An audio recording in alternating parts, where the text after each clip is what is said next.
Need insurance coverage that's built for speed? Frank Yea's office in South Charleston has your back. Whether you're blazing down the highway, protecting the home you've built, or setting up a legacy for your family, we've got the coverage you need. Auto, home, life, fast, simple, and made for you. Scan the QR code on your screen now to explore all our services and start a free quote today. Lock it in, save it for later, or call us at 304-744-7700 to get started.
Racing isn't easy.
Masker can't defend. He's got the outside line for the second part, and he can't hold on. Going the long way around. We're going to be 3 wide for the lead as they all come to the line. Who is going to take it in the end? And here comes Lockwood. He's going to make the move to the outside. Quinn tries to force him off a little bit, but there he goes. It's going to be side by side through turn 1. Will he be able to cover him off? He does. Weaving back to the left-hand side. Reynolds is trying everything. The kitchen sink is being thrown at it. They're leaning on each other. Coming into turn number 3. It's going to be a drag race through 3 and 4. Coming back to the line. Here comes Frisch on the bottom. Richard's going to hold the inside. Tries to be the late breaker here. They're going to be side by side through the final chicane. They bang doors, but keep it clean. As they're still 4 wide on the run down into the back straightaway. Demerit's looking for a line as well. What is going on in Michigan? Novak into the fence. They're still beating and banging. And to the line. He is much faster coming through there. Is there damage on Challenger? Abramitis is ahead. There's going to be a race to the line. Who is going to get it?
Club Speedway is the premier motorsports facility in Southern California.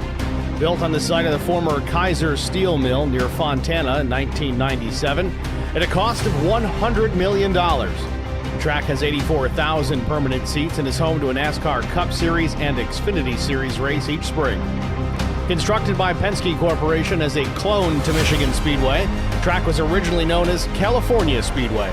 It was later purchased by ISC, which subsequently sold its naming rights to the Automobile Club of Southern California in 2008. In addition to a high-banked oval, Auto Club Speedway features several road course configurations which have been used for sports car and motorcycle races, as well as an infield track used for testing purposes. Given its proximity to Hollywood, the track has also appeared in scores of movies, television shows, and commercials.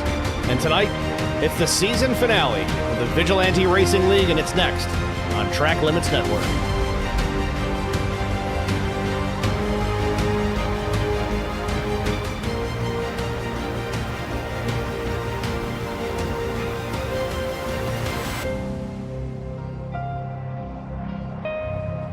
Good evening, everyone. Welcome to the virtual Auto Club Speedway. Unfortunately, the only version of Auto Club that we really have left at this point after much of this track has been torn down to make room for commercial property. I don't know if we'll ever see a short track here or not, but at least that main grandstand still exists, so we'll see if that ends up happening. But enough of that, let's take a look at the race details tonight. 85 laps the race distance, 67-degree ambient temperature here, nice and cool in SoCal, 86% humidity, cloudy skies, a 9-mile-per-hour breeze. Track temperature about 68 degrees Fahrenheit, relatively cool. Again, we were here last with the Gen 6 Cup car earlier on in the season. Here we are tonight in the trucks. Going to be a very different race from what we saw early on in the season. Again, race distance still the same at 85 laps. Max fuel at 65%. And max tire changes, you got 3 sets over the wall for all the drivers to work with. Green-white checker, count them at 1. Fast repairs, 0. If you wreck it, call it a day.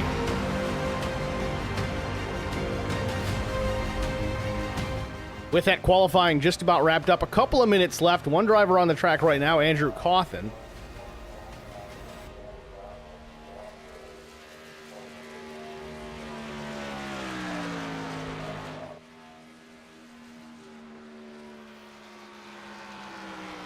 Cawthon across start finish. 40.061 puts him into the top 10, 9th quick.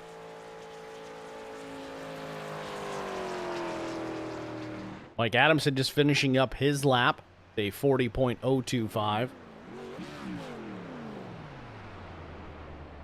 About 90 seconds left in the session here. We're going to jump out and take a very quick break because we got a couple of things I got to try and correct here before we go green. So stay with us. Don't go too far. We will be back in just a moment.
All right, back to Auto Club Speedway. Looks like we've got everything squared away as far as our concerns. We had an issue with the paints not loading properly. I think we've got it squared away.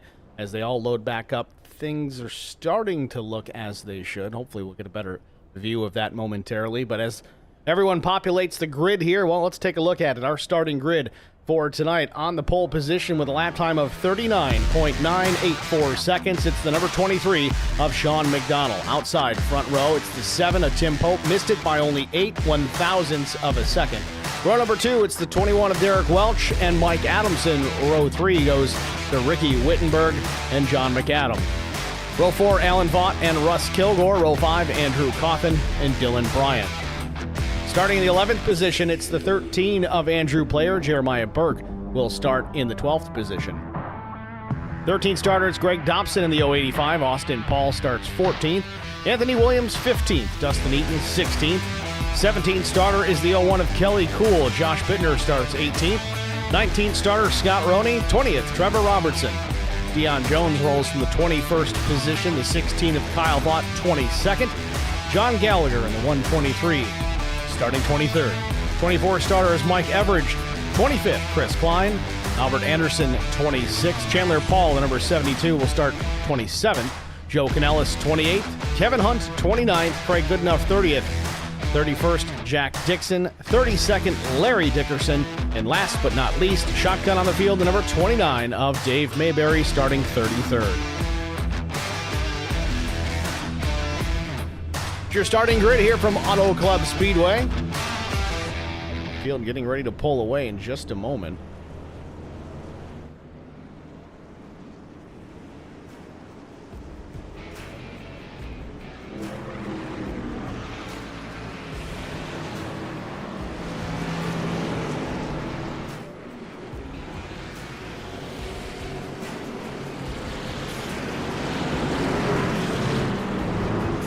Again, race details for tonight. 85 laps the race distance. 67 degrees, 87% humidity, cloudy skies, 10-mile-per-hour breeze. Track temperature at 68 degrees Fahrenheit. Nice and cool. Should keep these trucks moving right along here at the Speedway. 65% fuel load on board. 3 sets of tires over the wall. 4 if you count the set on the truck. No fast repairs. 1 attempt at a green-white checkered finish if we have to even worry about it. Again, it was a little hairy here back earlier in the season in the Gen 6 Cup car. It was, well, honestly, I hate to say it, a bit of a caution fest, but completely different handling characteristics with those race cars compared to these trucks. Expecting a nice, clean race here tonight. 85 laps again, the race distance. The field working through 3 and 4 as we get ready for the green flag.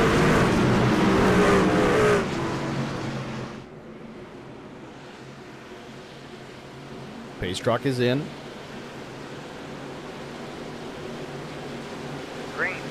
And there it is, green flag in the air. Barney waving it to the field, and we're off and running down into turn number 1, a ways down through the dog leg, and we got trouble already. Caution at the start, somebody not coming up to speed, and everybody running over the rest of them.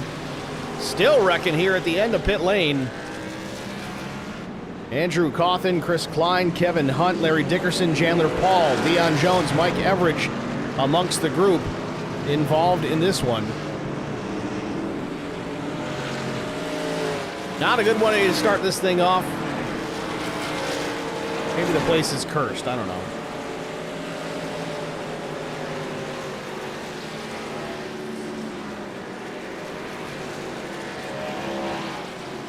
Well, let's try and go back and look, see what happened here. Just going to pick the first driver that shows a crash.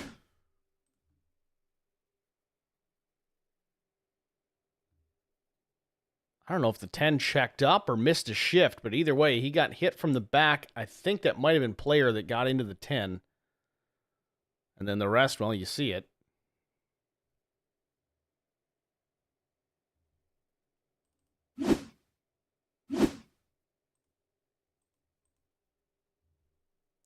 Let's back this up a little further. Maybe the front row didn't fire off. Looks like the 23, Sean McDonald. No, it just didn't go, and it checked up the entire inside line.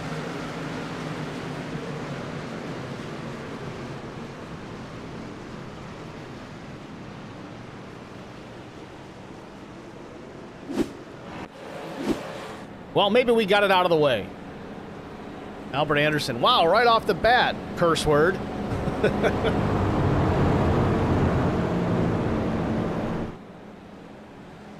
Maybe we just ripped off the caution Band-Aid. I don't know. Got a bunch of you guys in the chat already. That's awesome to see. Of course, Albert Anderson, Lori Vaught, as usual. We got Verde, RIP Auto Club. We got Alicia. I think that's a new name. I don't think I've seen an Alicia in the chat yet. We got Tim McAdam checking in. Greg Dobson, tell me how to do my job. Just kidding, Greg. Trading Paint's not showing. I know. George Rincon, good luck, Team Goodweiser. Hoping to be back next week. Looking forward to it. Thank you guys all for checking in as always.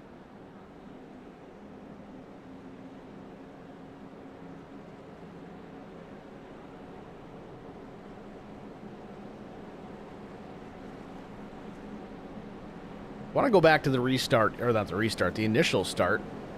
Once again here, we'll watch it from Tim Pope's perspective. Watch the 23 truck to the inside. That's Sean McDonald here. And I may even want to go on board and listen to see if he missed a shift, what happened. He was the lead truck, the pole sitter effectively, so he should have fired first, but really not sure what happened there.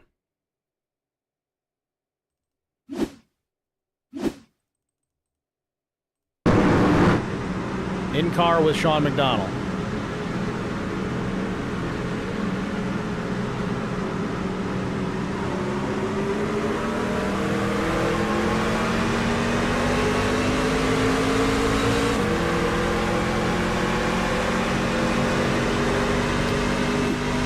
And just my opinion here, from what it sounded like in listening to the onboard shot there, I think McDonald fired off in third gear.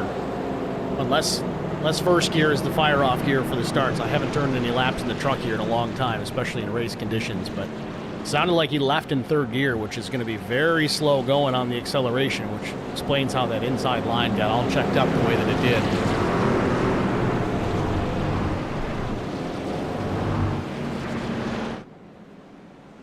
And Albert Anderson filling me in on who Alicia is. That's Albert's sister. All right. Now we got the whole family in here. I do love to see that. It's cool when the families jump in, especially when you do it in that kind of quantity.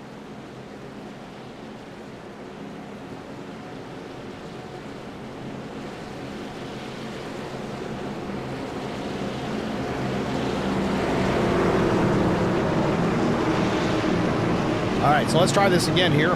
Field doubled back up. Pace truck lights have gone out. We're going to get going another time here. First restart on the day.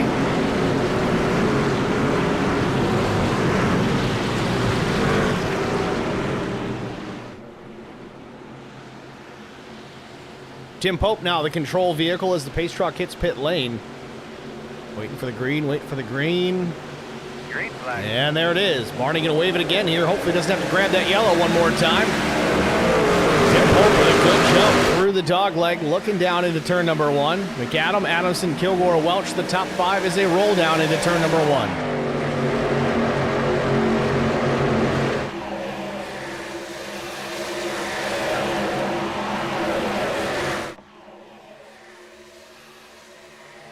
Everything looking good out of turn number two. This is the first time through this section of the racetrack under green to this point. Pope maintains the top spot over John McAdam in the second position. Then Adamson, Kilgore, Welch still the top five.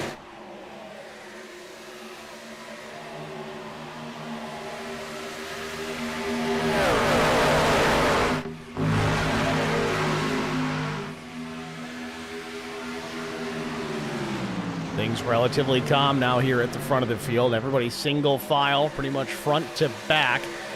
Just trying to get a feel for the racetrack, feel for the truck. What are the tires going to do? And things are troubled out. Turn number two again. The 82 has gone around. Mike Everidge straightens it back out. Hammer down, grabs a gear, gets back onto the racetrack, but he's going to be in the rears big time here. 32nd position.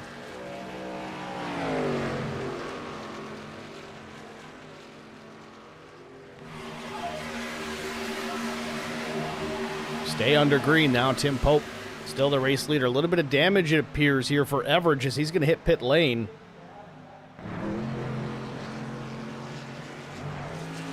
little bit of right front and left side damage, so he's made some contact with the wall and possibly another truck or more. Beveridge back in pit lane here, going to try and get this squared away. Meanwhile, back out front, the battle for the race lead and second is on. Big time battle behind Tim Pope. Pope with the lead, Adamson, McAdam, and Kilgore all battling for the same piece of real estate, and Derek Welch now sticking his nose to the tailgate of the 47 as they cross start finish.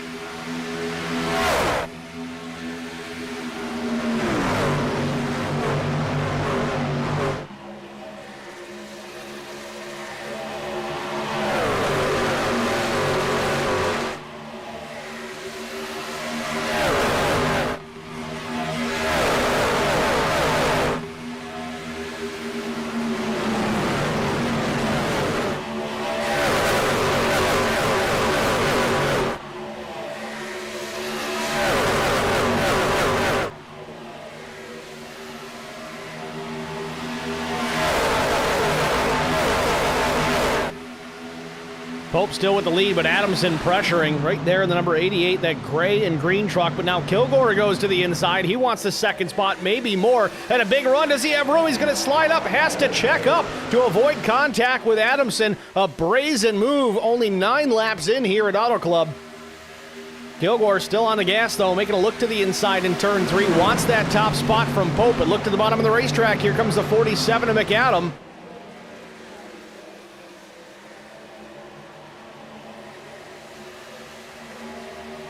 Kilgore changing lanes here, trying to block some of these runs here. Tim Pope just comfortable and patient there on the outside, waiting for another opportunity to make that move and take the lead back from Kilgore. I'm sure he will get it at some point, but no sense in pushing the envelope at this early stage of the race. Pope knows this. He's going to take care of the truck until it's really time to go. But here comes a bit of a crossover off turn number 2. Gets to the inside of McAdam for that second spot.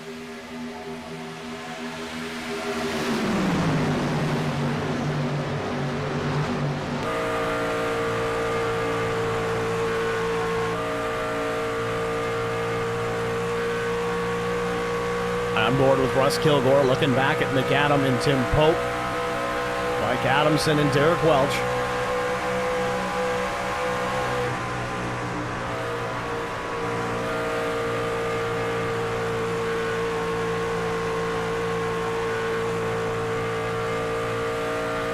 Kilgore awfully close to the wall on the exit of turn 2. Might have actually gotten a piece of it ever so slightly.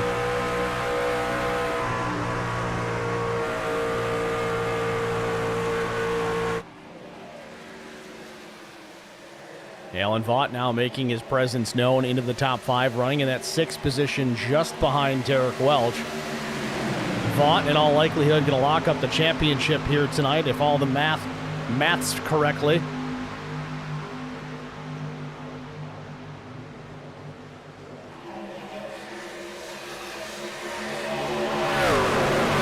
Kilgore maintaining the race lead now out of turn 2 onto the back straightaway.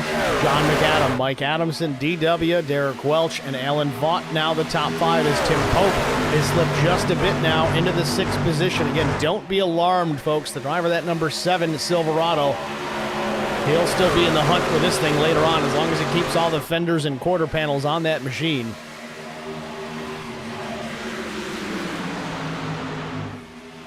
Craig Goodenough now up into the 6th position as Pope slips to 7. War battle for position. Mike Adamson, John McAdam, Derek Welch, Alan Vaught with a run. Going to take a look behind the 21 of Derek Welch while Kilgore continues to lead. Now Ricky Wittenberg looking to the inside, trying to take a spot from Tim Pope as well. Pope's got a plan, I'm guessing. It seems that he's just content. He's got a certain pace that he's going to run until it's time to go. He's going to take care of the tires. If we end up with a long green flag run, which is, I don't want to say likely, because it seems like every time I expect something to happen cleanly, I'm made a liar immediately. So he's banking on this being a clean race, long green flag runs. And if that is the case, this strategy that Pope is trying to work likely to pay off as he'll eventually reel those guys in front of him back in as he's taken better care of the tires of those in front of him. That's typically how it works out. Sounds like an easy thing to do. It truly is not. Having the discipline to not just put the hammer down and get after it. It's very difficult to do that. These guys are all racers. They want to go out and do just that, race. But if you're Tim Pope right now, you're not really racing anybody. You're racing the racetrack. You're racing the tires. Just waiting for them to come back to you.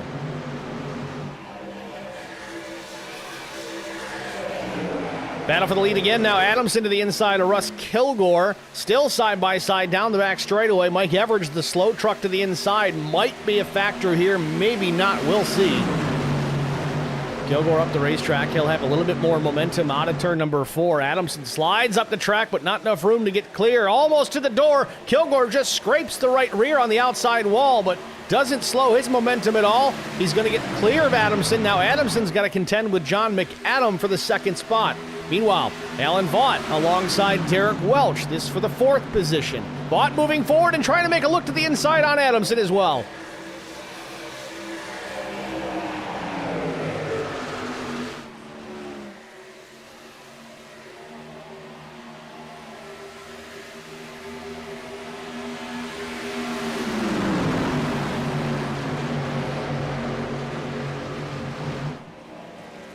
Battle for the lead again now. Kilgore under attack from McAdam. Real loose off turn number 2. And we got one going around almost up on his roof. Greg Dobson in trouble here. Out of turn 4. Gets turned. The air gets underneath the truck. It starts to take flight. Luckily lands back on all 4 wheels without skidding on the roof.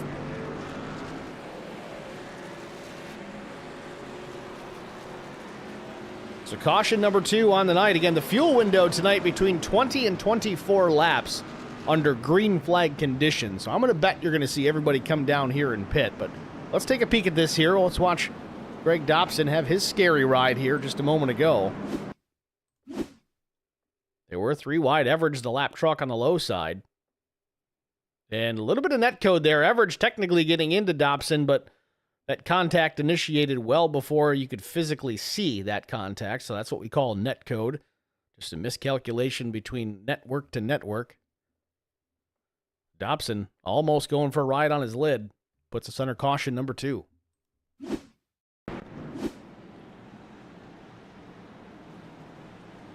Pit stops underway. Kilgore, McAdam, Adamson, Welch, good enough, and the rest of the gang heading down pit lane.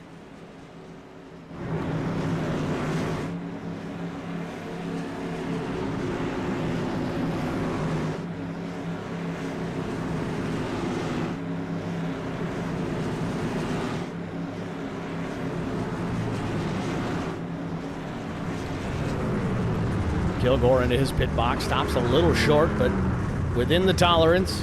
Right side tire change for the 2. Fuel, of course, going in. 4 tire change looks to be the case for everybody up and down pit road.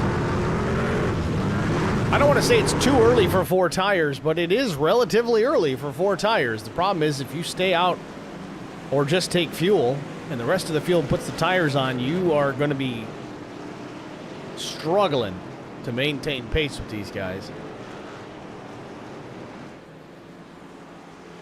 So it's monkey see, monkey do for now.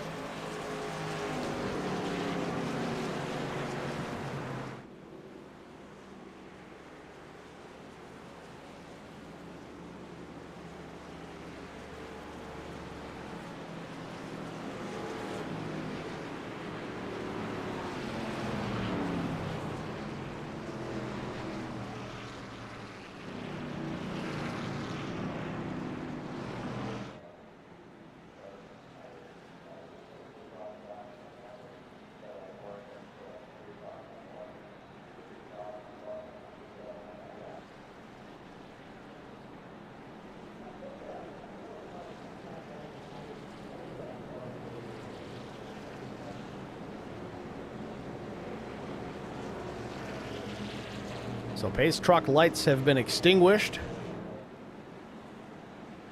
Get doubled back up here 2 by 2.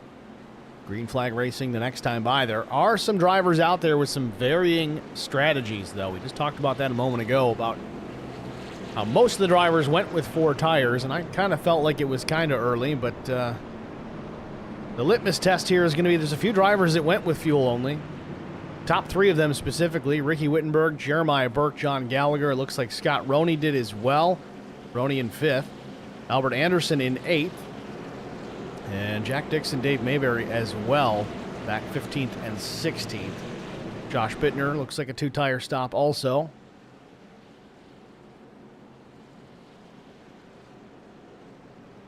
We'll see how it plays out for him. Just for comparison purposes, fast lap of the night, at least for the race leader, Ricky Wittenberg, was 40.13. Once he gets up to speed here, let's see if he's got similar lap time on the older tires.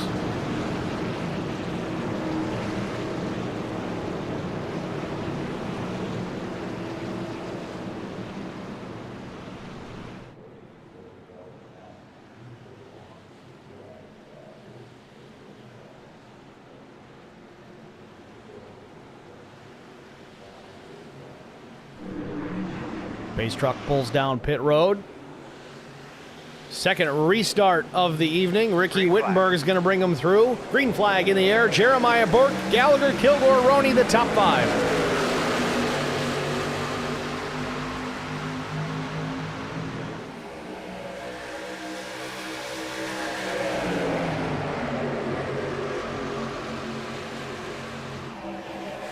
Oh, Anderson gets into Adamson.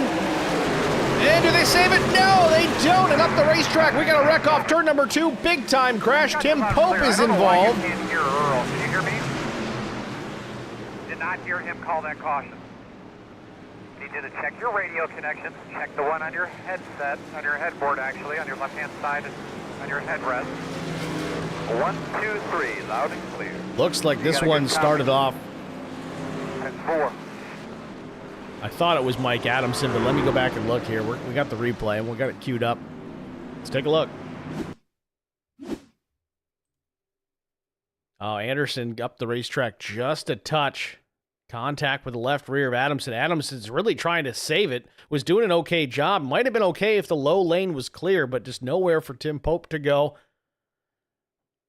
Adamson still trying to save it, and another big hit after the fact. Drivers just can't get slowed up. I think that might have been the pole sitter, McDonald.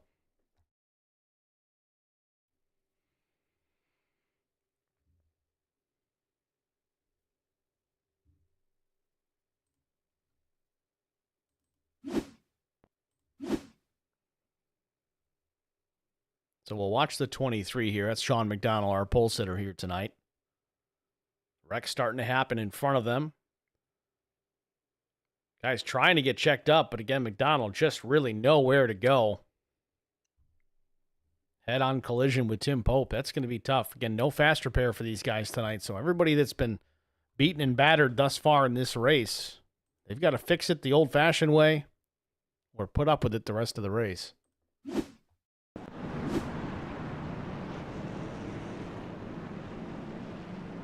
A handful of drivers going to hit pit lane here.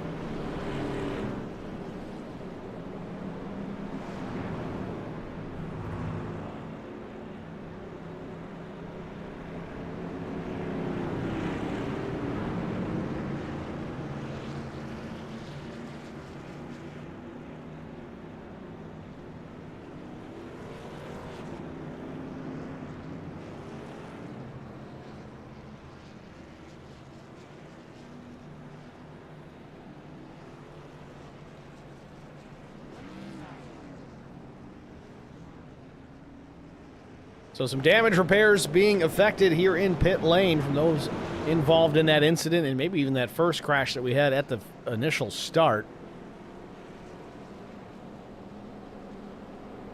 Working lap 22. Pace truck lights still on. We may see them go out the next pass by.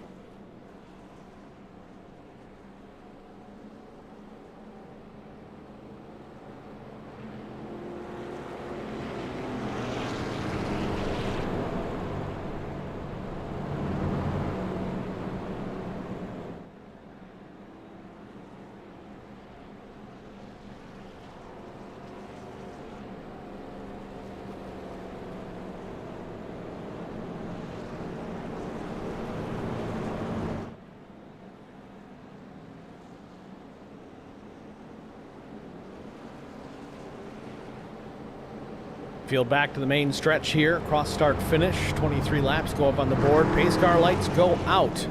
So yes, next time by, lap 24 for the restart. Going to be Wittenberg, Burke, McAdam, Kilgore, and Alan Vaught, the top 5.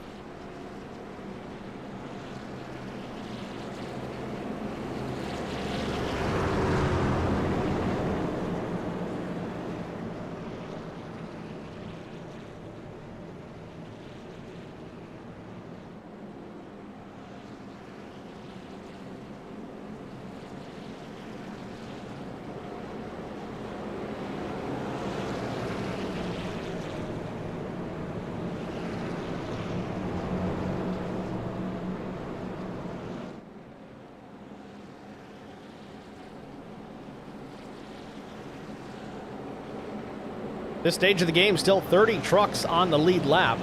Robertson and Canellis are effectively out of this race, but last place currently Mike Everidge, 8 laps down. He can make up some positions if he keeps that truck out on the track.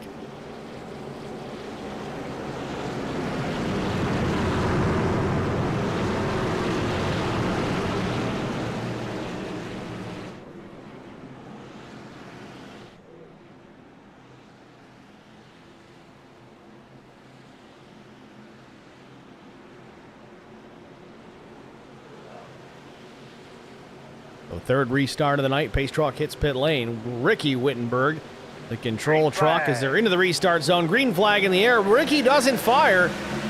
Burke checks up to avoid beating him to the line, and it forces John McAdam up the racetrack into the wall.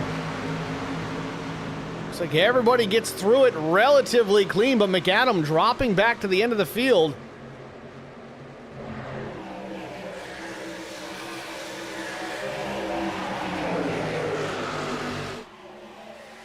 Don't know if there was some gamesmanship going on there with the 55 of Ricky Wittenberg or if it was just a missed shift. Either way, 55 just did not fire off. And again, Burke not wanting to get the black flag to beat the leader to the line at the initial restart there. Checks up as well and pays the price. He's still hanging on. Burke back in the 8th position. Now a big change up front as Kilgore and Vaught now the top 2 side by side into turn number 1, and they're 3 wide behind him. Derek Welch was at the bottom of that 3 wide. He gets clear of that mess. Welch now back to 3rd and still the battle for the top spot. Drag race down the back straightaway. Kilgore and Vaught the top 2. One truck out of shape out of turn number 2. Oh, and upside down on the roof. Russ Kilgore makes some contact and big time wreck into turn number 3. The battle for the lead was on. Alan Vaught and Kilgore get together. And the air gets underneath Kilgore's truck and sends him on his lid in a hurry. Let's get a look at that one again.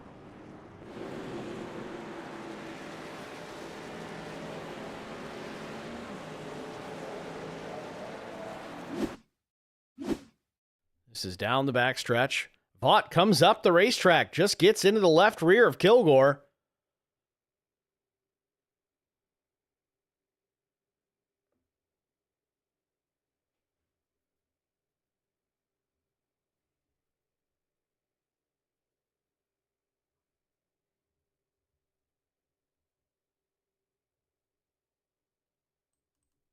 Take another look here, a little bit closer this time. Watch the 33. Allen's coming up. Again, a little bit of net code there, but contact, I think, would have been made either way. Allen was just trying to maximize his entry into turn number 3. Kilgore was just still there.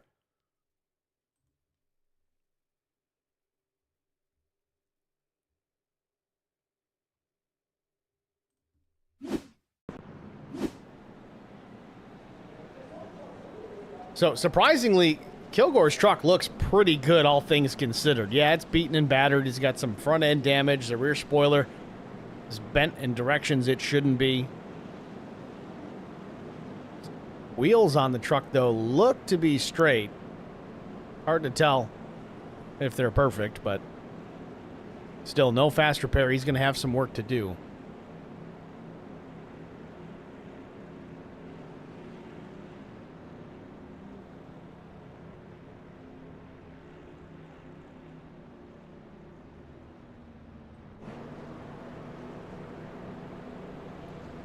So after that exchange, Alan Vaught, the race leader, Derek Welch second, Albert Anderson up into the third spot now.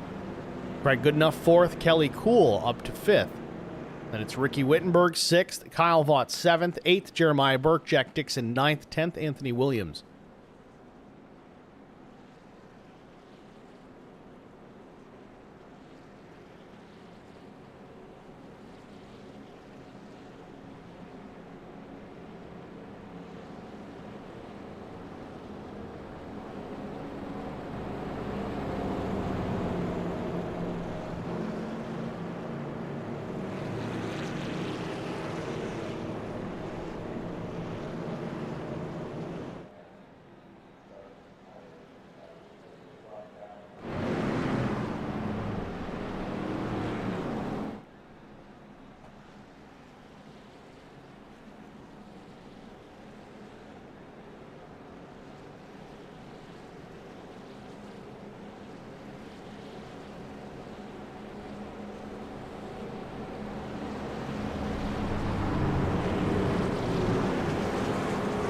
So pace truck lights are out again. Fourth caution of the afternoon. 28 laps go up on the board here.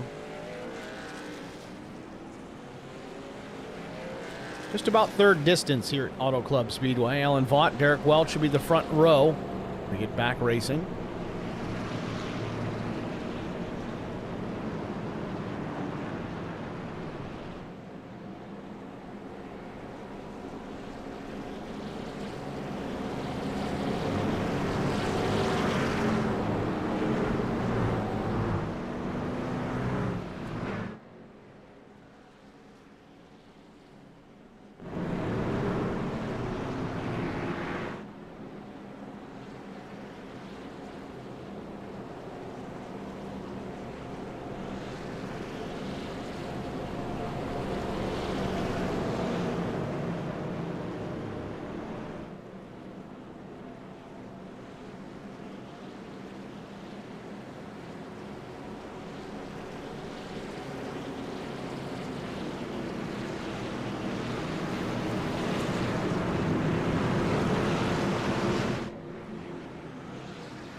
So we'll try it again here. Fourth restart of the night. Coming to start finish. Front row is going to be Alan Vaught to the inside, Derek Welch to the outside. Both trucks, red, white, and blue. Vaught gets a great jump. Battle's going to be for the second spot, as we so often see, especially these intermediate tracks. Second place is just not where you want to be on the restart. Anderson gets to the inside of Derek Welch for that second spot into turns 1 and 2. Bottom of the racetrack now. Craig Goodenough switches lanes, but up the racetrack goes Albert Anderson. Anderson still side by side with Derek Welch for the second spot. Craig Goodenough opts to get behind the 21 into turn number 3. Welch drops down, closes off the advance from the 99. Slipping up the track again, though. Albert Anderson can't keep it pinned on the bottom. Almost some contact with Craig Goodenough, if there wasn't.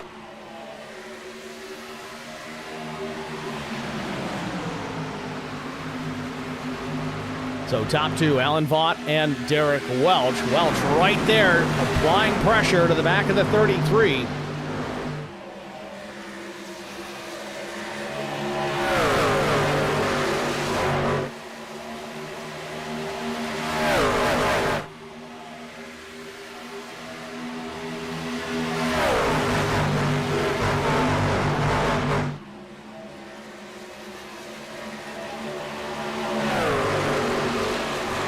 Vaught continues to lead, back to start finish, but Derek Welch all over the back bumper. On board now with the 21.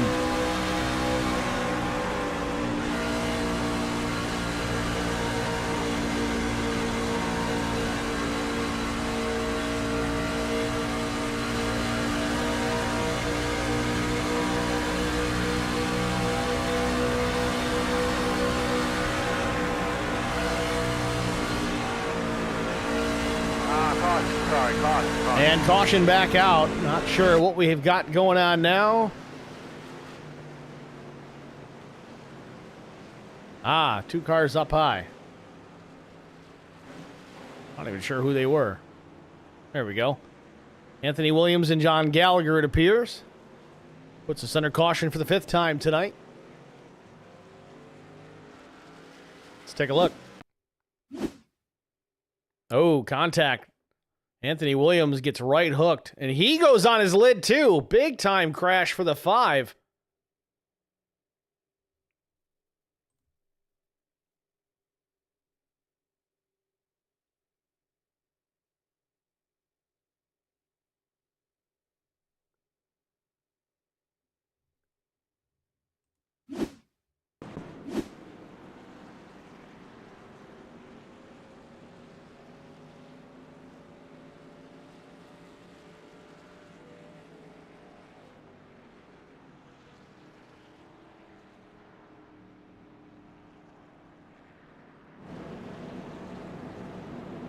So 32 laps in.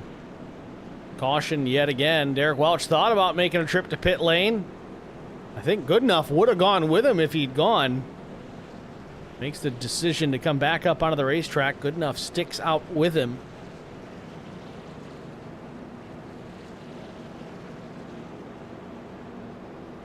Again, let's take another look here at that incident just a moment ago. I want to back it up a little bit further here.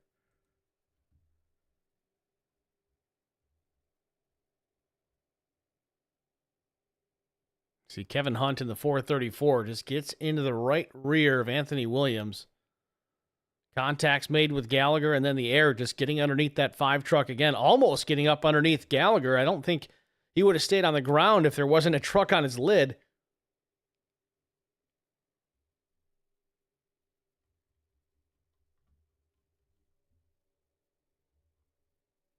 Let's watch this at full speed.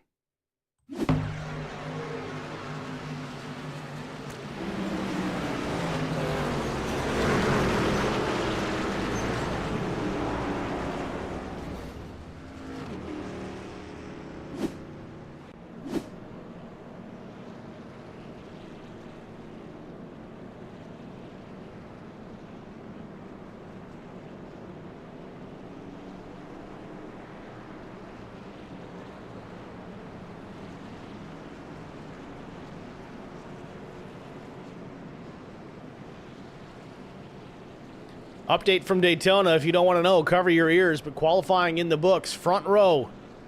Pole sitters Chase Briscoe. Outside pole is Austin Cindric.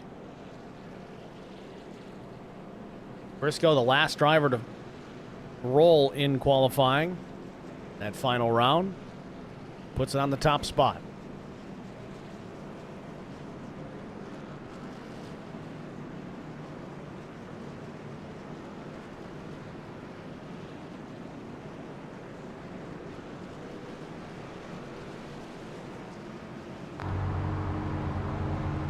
Right on board here with Alan Vaught behind the iRacing pace truck. Again, lights have gone off, so lap 35 we get the restart here the next time by.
All right, let's try it again. 5th restart of the afternoon.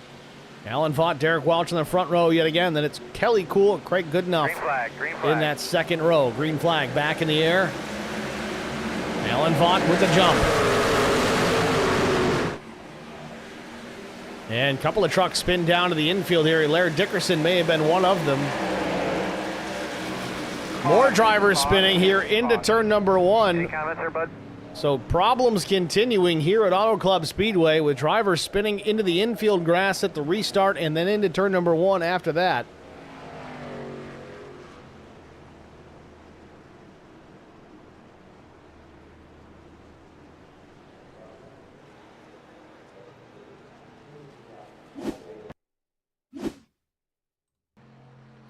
Trying to catch. So I don't have any indication on my end as to the specific cause and caution. Well, I can say this. Let's try this again. The specific cause of the caution. Get the marbles out of my mouth eventually. All right, well, I got the Larry Dickerson incident here. This is, again, this was supposed to be coming to green. I got to rewind it and do it this way. You know I don't like doing it, but that's what we're going to do.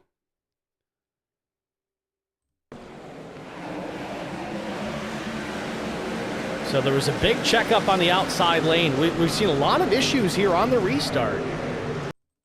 Try and get an idea of how that really started. Watch it, Derek Welch. Watch the 21 truck. Kelly Cool's right there as well. I don't know if the 01 maybe spun the tires here. Oh, no, here we go. Is it the 73? Can't really see the door number.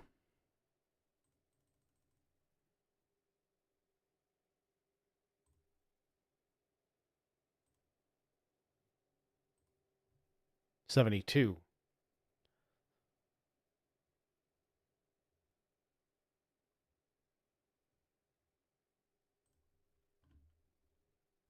So Chandler Paul does not fire off, and it stacks up that outside lane.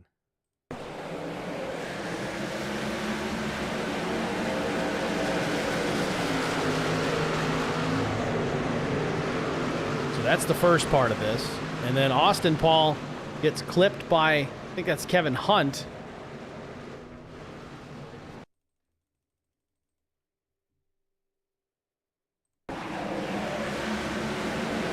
Yeah, 72 didn't fire off. I don't know if he missed the shift or what, but it stacked up that outside lane. And then the other issue, you got Hunt in the 434. Paul actually comes down on the 434 a bit. And that's the second part of this, what officially puts us under caution.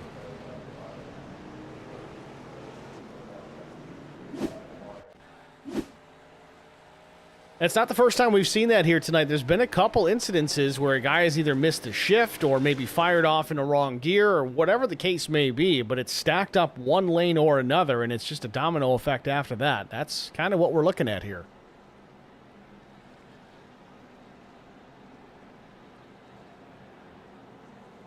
And George Rincon in the chat says, somebody didn't go there, Steve. Yeah, I noticed. Took me a minute, but I noticed. It is what it is.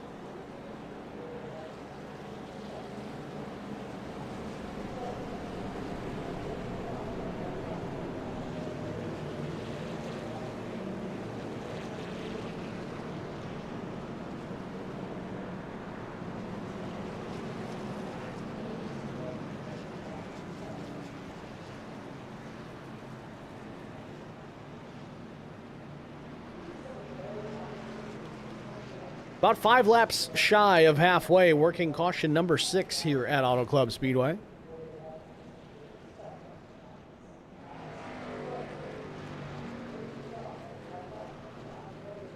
We got Mr. Chachi 88. Wow, it's crazy to see my face on so many trucks. All right, you lost me. What am I missing? Fill me in here, Mr. Chachi. And we got Osvaldo Servino Meja again. Hopefully I'm saying it right. No one's corrected me yet. Let's go number 16. That will be Kyle Vaught.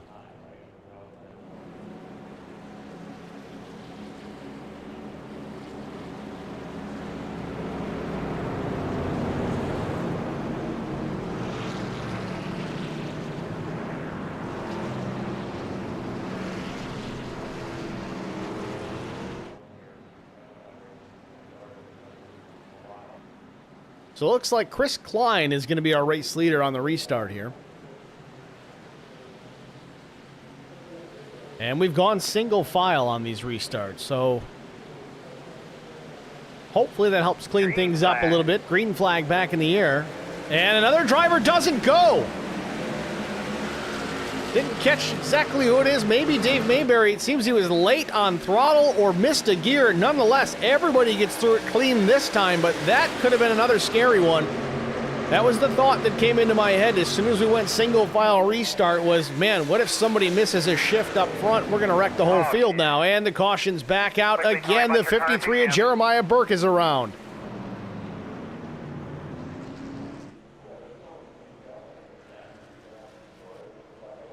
Oh, it's John Osborne in the 81. All right, that's Mr. Chachi. But you got to fill me in, John. What's with the face? Is your face on a bunch of cars out here, or trucks for that matter?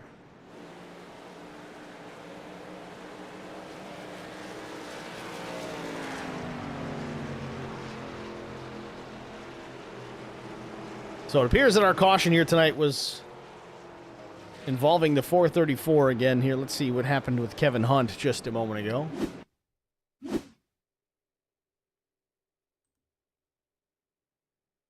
Looks like a bit of a checkup ahead of the 434. And then he gets turned. Maybe that wasn't the reason for this caution.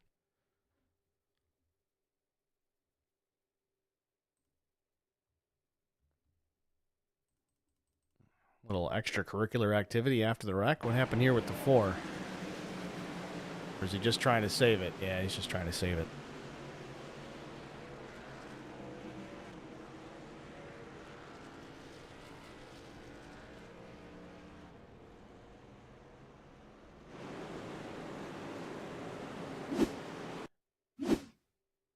Now, again, there was a big checkup there. Just trying to find it. Oh, here we go. Yeah, it was Jeremiah Burke. We did talk about that. So let's get a better view on what happened with the 53 here. Jeremiah looks like he's just losing it on his own. Yeah, it doesn't... Well, he got a little help after the fact. But he was definitely going around. And Osborne, I'm starting to see what you're talking about with your face on the hood of all these trucks. There it is. Inmate Osborne. Now it makes sense.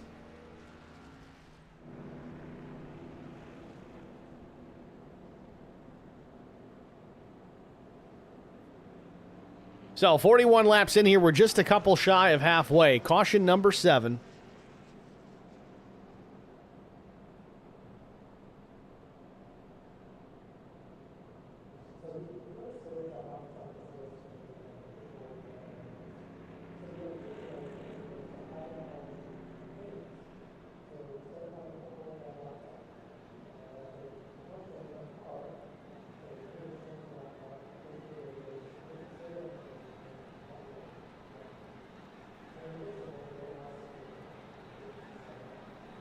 So current top 10 is Chris Klein, Josh Bittner, Alan Vaught, Derek Welch, Albert Anderson, Kelly Kuhl, Kyle Vaught, Jack Dixon, Craig Goodenough, Scott Roney.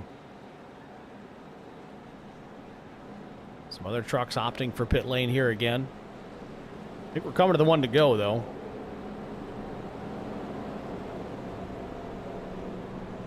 George Rincon says Lori's going to need some Goodies headache powder.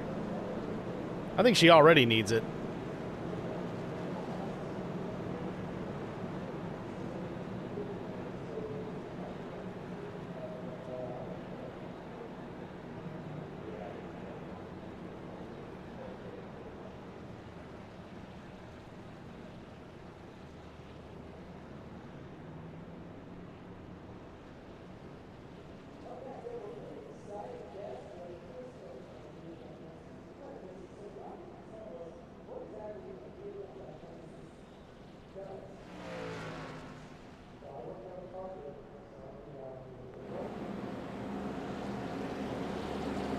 So, lights on the pace truck have gone off again.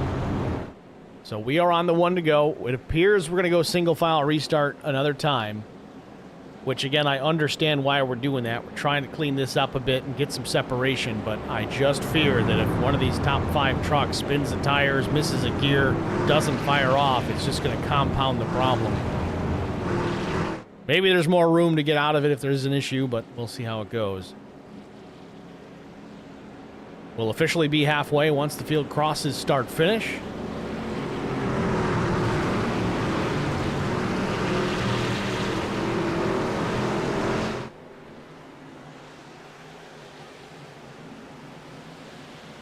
Green flag.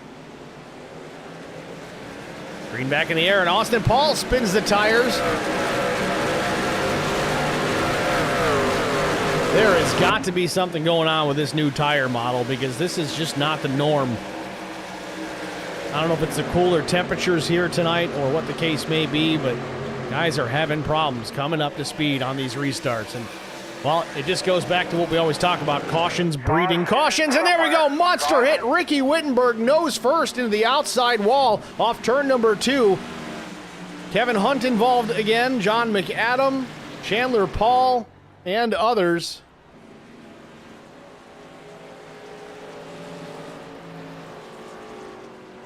Ricky Wittenberg goes straight to pit lane here. His night likely done after that. If it was real life, he'd be leaving here in a helicopter.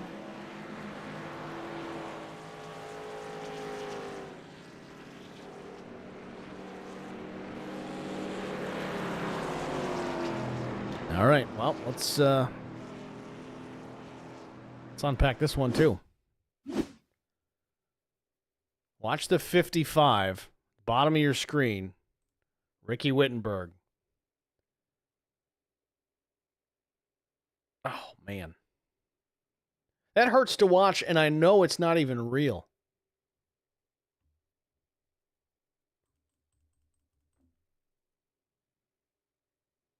But let's see if we can figure out exactly how this went down just ahead. Deion Jones, he's already got some rear bumper damage. I don't know if that's from a previous incident. But here comes the 72 Chandler Paul. Deion's losing the back of the truck. It's coming around already. That's why there was contact there. Chandler really would know where to go. The closing rate, though it didn't look that bad in slow-mo, I guarantee you it is. So we'll watch this at full speed here.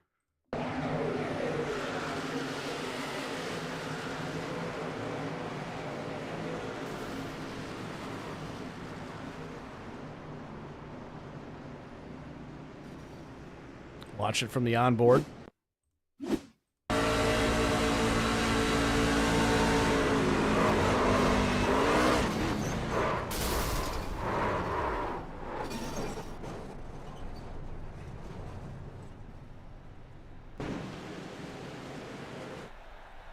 Ouch.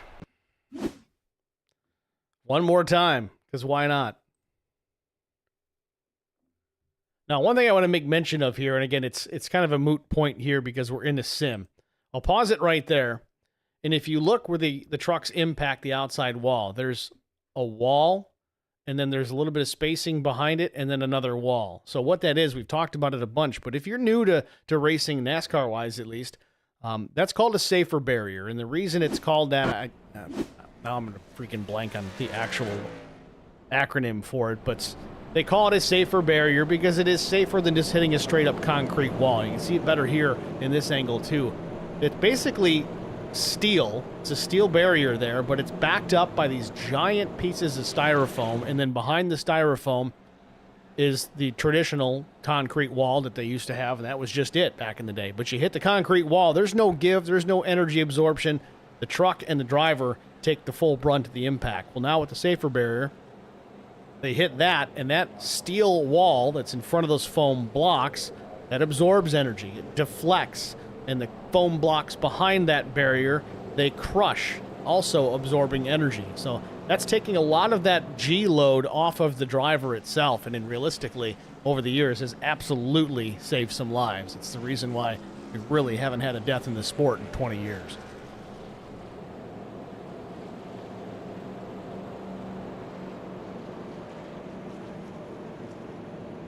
So 46 laps complete here from Auto Club Speedway. I'll tell you, once we got going after that opening lap caution, these guys put down, I think it was about a 17 or 18 lap run without any issue whatsoever. But man, we've had a rash of cautions here that's really bundled up the field again.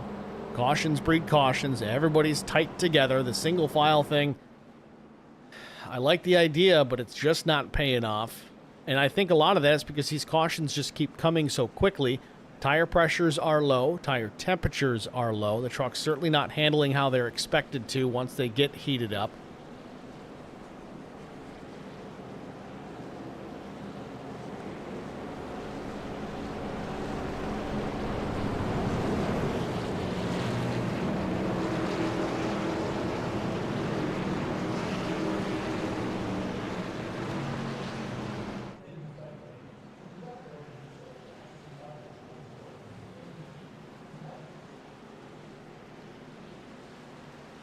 So we try it again, coming to lap 47. Pace truck's going to come down pit lane yet again. Green.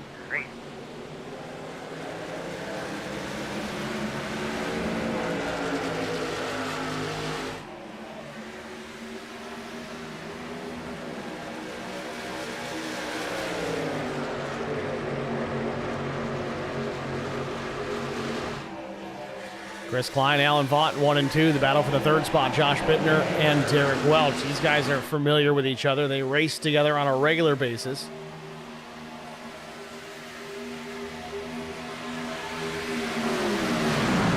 Still side by side through turns 3 and 4.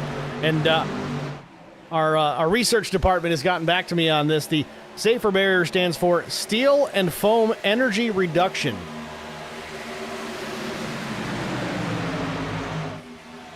So that's what SAFER means.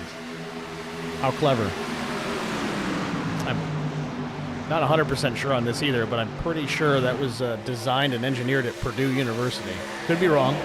If somebody else knows, help me out.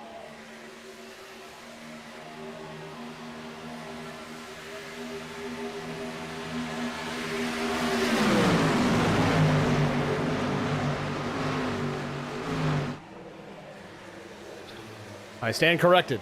University of Nebraska-Lincoln, Midwest Roadside Safety Facility. That's who designed it. Albert Anderson, definitely safer in the chat than on the track. Meanwhile, we got a battle up front, almost some contact. There might have been contact. Chris Klein and Alan Vaught. Josh Bittner, they were 3 wide, and Klein did not want to give up the middle. Could have been a disaster for the top 3 and everybody behind them, but they press on.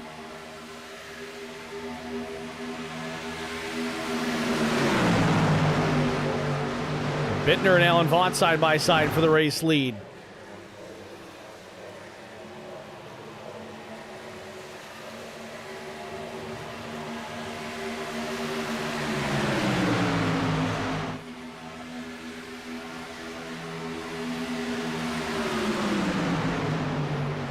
Alan Vaught retakes the top spot. Bittner now back to second. Welch hanging on to third, and they're 3 wide behind them. Klein, Anderson, and Dixon. They get doubled out quickly off turn number 2, and Kelly Cool with a brazen move to the inside. Didn't want to give up the run.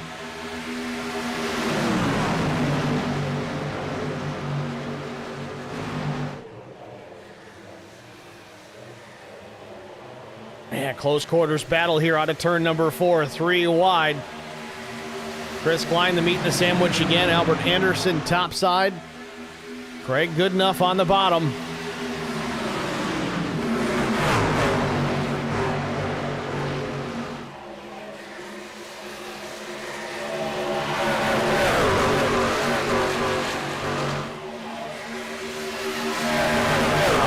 Got a piece of the wall on the outside of turn number 2. Almost pulled it down, and he got into somebody else, but they continue on straight. No caution, no crash, no issue.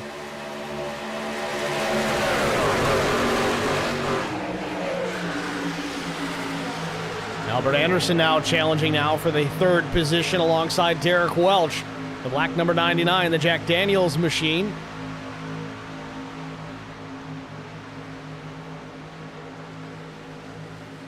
Anderson clears Welch up into the 3rd spot now behind Vaught and Bittner. Klein and Dixon battling a little bit of contact, bumper to bumper down the back straightaway.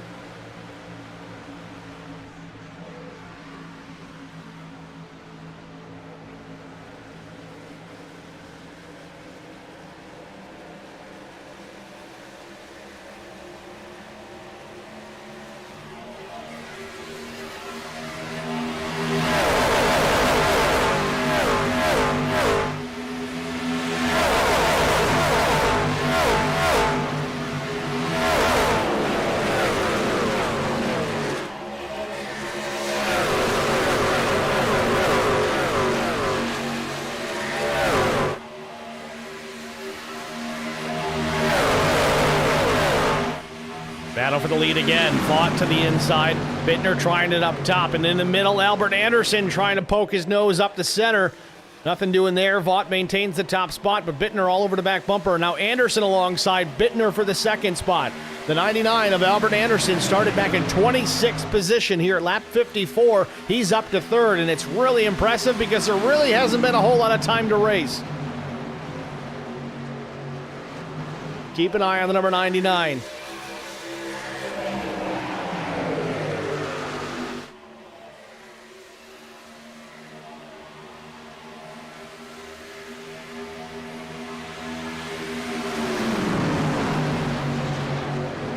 Alan Vaught doing his best to hold off a hard-charging number 84 in Josh Bittner. Wants to keep that top spot. If he can protect, he can win.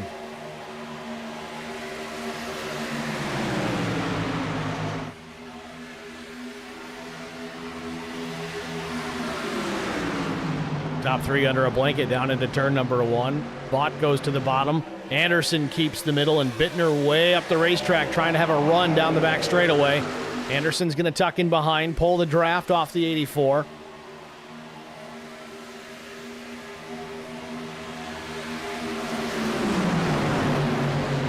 Want to follow up here on the 7 of Tim Pope.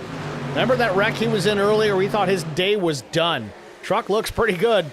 Got it fixed pretty well. Plenty of cautions to do it, so that certainly helped the 7, and he's running in the 12th position on the lead lap.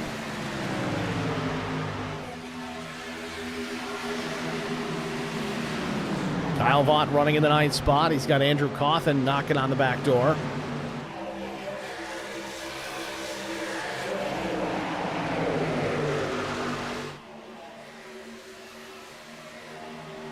Bittner making a move to the inside again. Wants that top spot. Does not want to quit.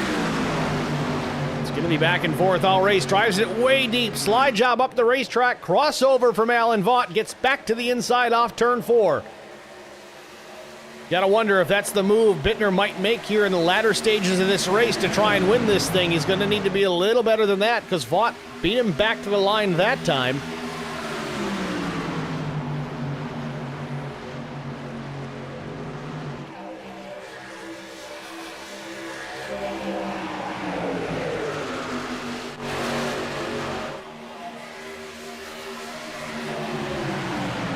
Bittner with the lead for now. Anderson all over the tailgate of the 84 into turn number 3. Goes up the racetrack. Bittner now takes the center. Vaught way down. Left side tires almost on the white line out of turn number 4. Side-by-side battle for the lead. Anderson's a part of this too. 3-truck battle for the top spot at Auto Club. At the stripe, Bittner's going to lead that one. Bit of a push coming from the 99 of Anderson. He wants to get clear of Vaught, and he does.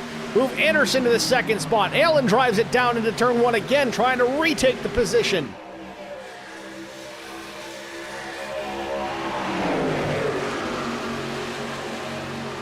Vaught sticking it side by side with Albert Anderson down the backstretch. Now tucks in behind again, set up to turn number 3.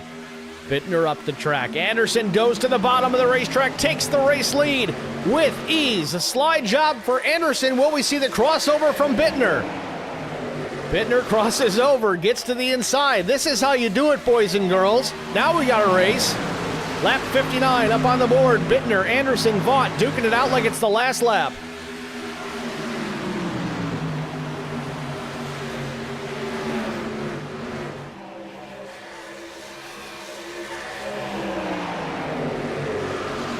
These guys must be John Smoltz fans up here throwing sliders all over the place.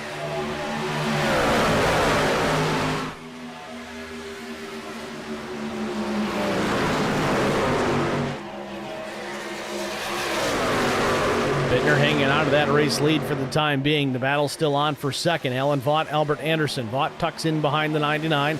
Coming back to the stripe. 60 laps go up on the board. 26 laps to go. We're going to step aside through this chaos. We're going to go side by side, though. Stay with us so you don't miss a minute of this action. We'll be back after this. I met Marco Scarza when we were doing radiothons for St. Jude Children's Research Hospital. We needed sponsors to help us raise money, and he's always the first one to jump in. I would describe Marcos and his team as upstanding, someone you can trust, and he is just a genuine guy. Marcos has been very generous. He has a genuine concern for people. You need somebody that cares about you. And that's what Marcos is, and that's pretty much what this firm is. The Garza Law Firm. Let us help.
back at Auto Club Speedway. Laps winding down here after another long green flag run. But caution coming out at an inopportune time for many of these drivers. You look at the laps to go here as we cross the stripe. It'll be 23 remaining. Now, we talked about the pit window, 20 to 24 laps on a tank of fuel. Now, they've done one lap here under caution. They're going to do another lap under caution. Again, this is all after that pit stop. I'm really surprised you didn't see more drivers come down and top off the tank. Now, I get the hesitancy there. We've had a lot of cautions in this one early on. But we have just wrapped up a long green flag run. If we manage to take this all the way to the end without another caution, fuel is going to be a concern for these guys. So the question in everybody's minds, at least out on the racetrack, is, well, do I have enough? And the answer is probably not to make it back to start finish on that final lap. And can I save enough? A couple of drivers are opting to top off their tanks here and try to make sure they can make it to the very end, but it remains to be seen. It's going to be a tight one. We're going to be back to the green flag here, 22 laps remaining. Of course, no one's going to have enough fuel for a green-white checkered unless they get another opportunity. So we'll see. Josh Bittner is going to be your race leader here as we go back to green. Albert Anderson second, Alan Vaught third. Craig Goodenough, Kelly Kuhl the top five, then Kyle Vaught, Jack Dixon, Andrew Cawthon, Tim Pope back into the top 10. That guy just won't quit. And Scott Roney rounding out the top 10. Pace truck is in.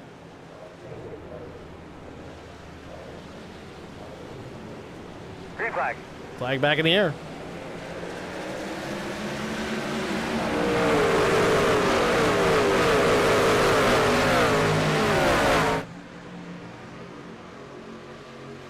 Relatively clean restart. Field in turns 1 and 2.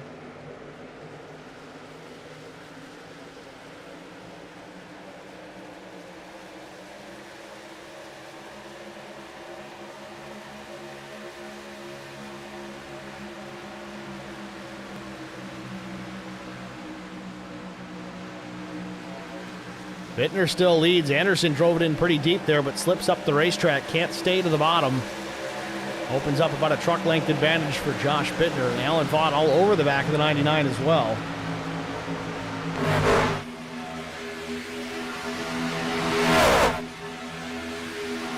And Albert Anderson going to the inside for the race lead. Can he slide it up the track? He does. Closes the door. Does he get the wall? Almost, but he keeps it out of the safer barrier out of turn number 2. Opens the door again, though. Bittner on the attack, and Alan Vaught up the tailgate of the 84. This has also allowed the 89 of Craig Goodenough to get back into the mix. He's there in that 3rd spot or 4th spot, depending on where you're looking. Bittner, though, back to the lead. Anderson could not maintain it. Back to throw-in sliders here at Auto Club. 20 laps to go.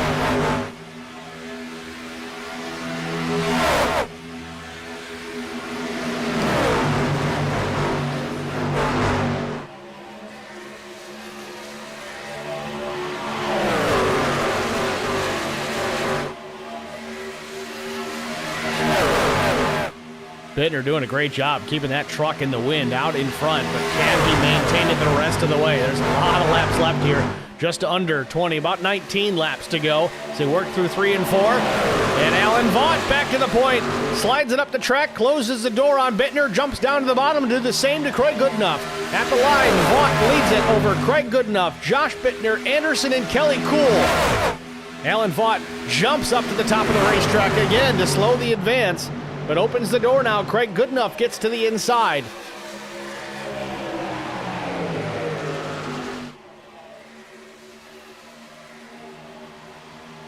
Anderson jumps out of line here. Kelly Kuhl stays in line, so single by himself, the 99 of Anderson now.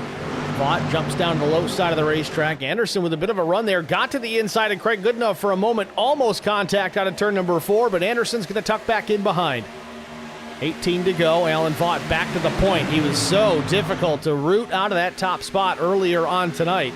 We'll see if he can hang on to it the rest of the way.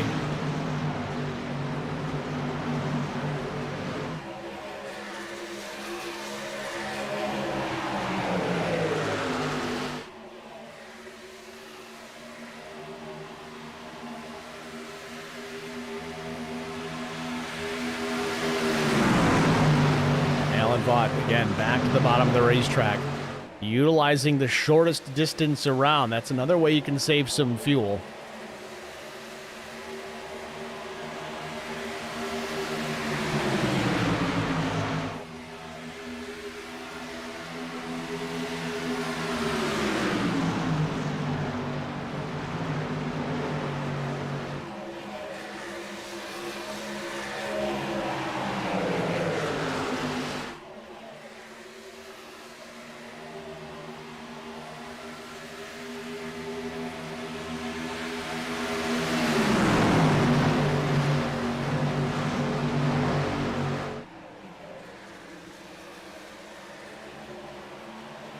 Craig Goodenough coming on strong here late in the running here with 16 to go. Goodenough started back in the 30th position here, second to last row. He's quietly worked his way up through the field.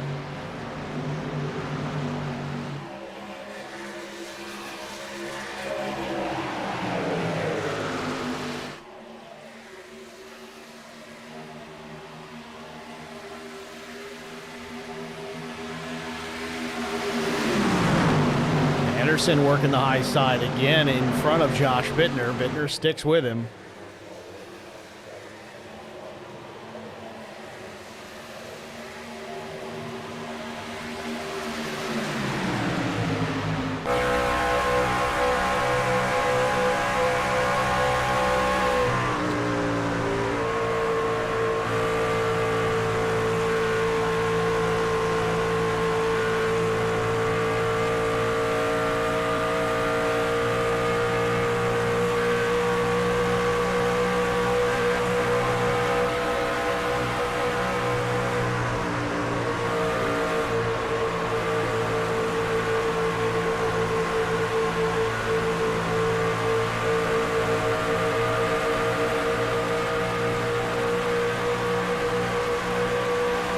Alan Vaught able to hold off the advance from the 89. A little bit of contact here in the dog leg.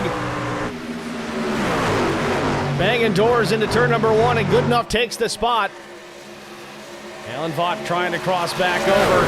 Goodenough just barely off the outside wall in turn number two. We've seen a lot of that here tonight, and this has now allowed Albert Anderson to get back in the mix. Tucks in behind the 33 into turn number three. Vaught jumps back to the race lead. Albert Anderson slides up to the second spot, trying to build a run, trying to have that momentum out of turn number four, but no, Allen shuts the door. Goodenough takes a peek back to the inside.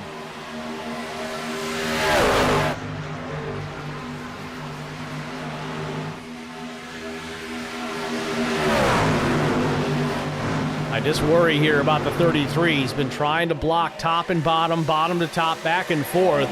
There's going to come a moment in this race where he's just not going to be clear by enough to make it work, and the truck behind him is just not going to lift. It's nothing against Allen. You see it even in the top levels of NASCAR. Guys throw that late block, and there's just no room to avoid it.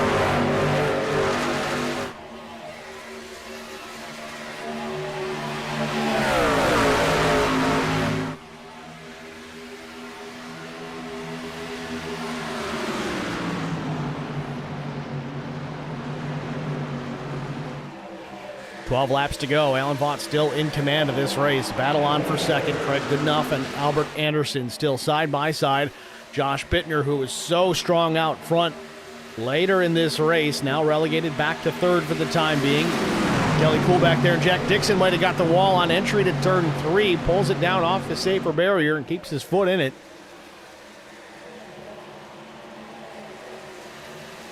Top six trucks under a blanket here as we come to start finish.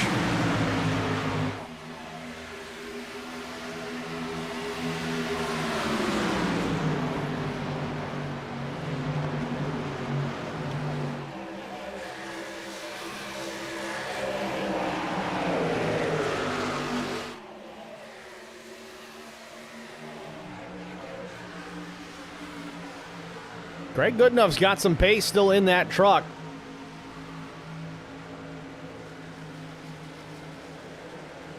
Alan Vaught maintaining a 3.5 tenth advantage Coming to 10 laps to go. Pulls it hard down the left side of the racetrack here, the low side of the racetrack, to not provide any draft to the 89.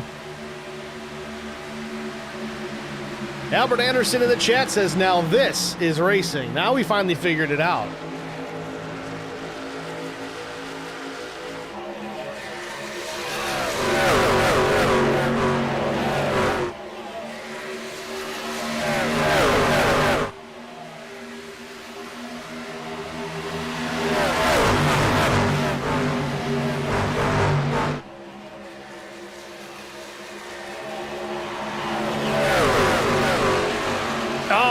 Gets a piece of the wall on the exit of turn 4, coming to 9 laps to go. Can't tell me Allen's not trying to drive away.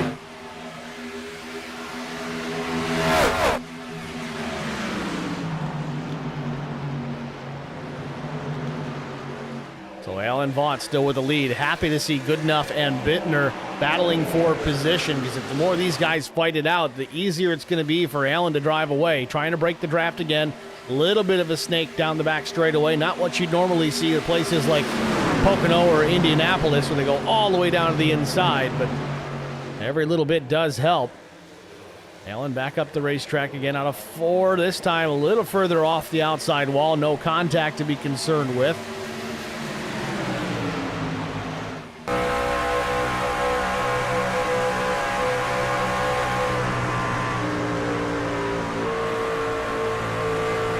Look at that truck. Look at Josh Bittner driving that thing in yaw.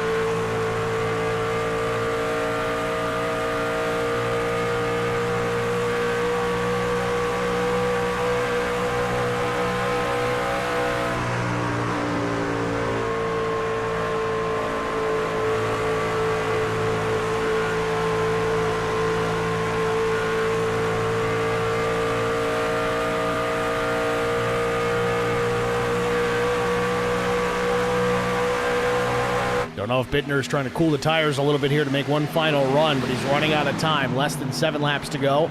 Allen Vaught the leader still, about 3/10 over Craig Goodenough. Goodenough in that second spot, a quarter second up on the 84 of Bittner. And it's Albert Anderson and Kelly Kuhl, the top 5.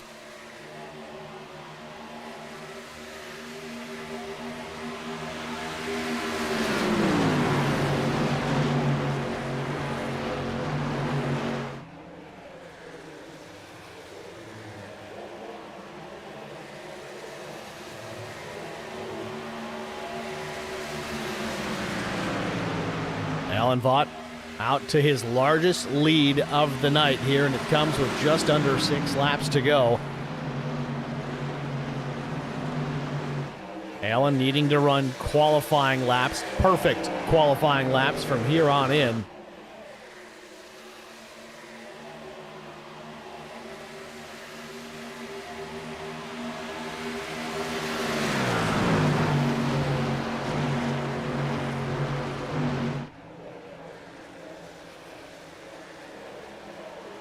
Field out of turn number 4 again. Vaught extending his lead, now half second plus over Craig Goodenough. They come back to start finish, 5 laps to go to settle it here at Auto Club. The question remains, now we start thinking about fuel. Is fuel going to be an issue here?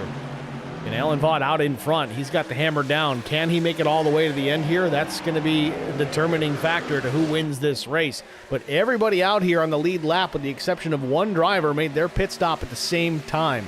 Larry Dickerson, running in the 8th spot, came down at lap 62. Another driver came down at lap 62 was Dylan Bryant. Also was Jeremiah Burke. A couple others here, Sean McDonald and Chris Klein. They're also on the lead lap here, so maybe they can make it where others might not be able to stretch the fuel quite to the finish line. It's going to be close.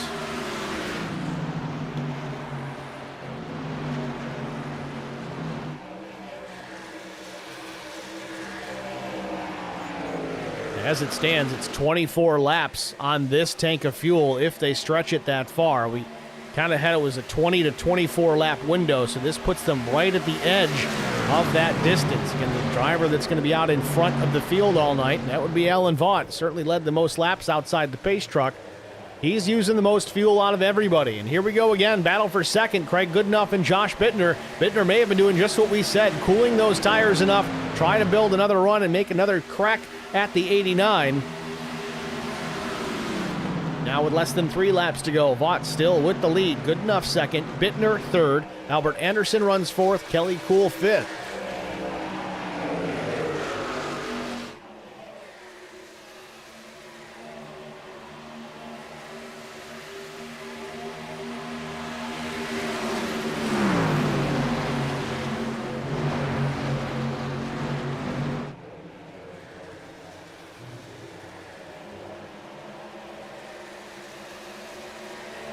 And we talk about tire savings, but in this case, maybe this is a little bit of fuel strategy as well. These drivers that are in behind the race leader, maybe they're a little bit tighter on fuel.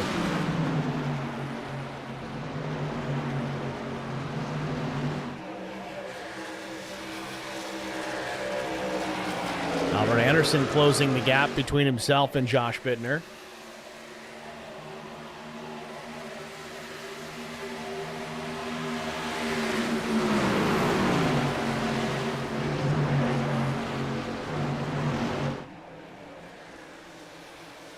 Out of turn number 4, Alan Vaught looking for the white flag. Final lap here from Auto Club Speedway. Crosses the stripe. Next flag will end it.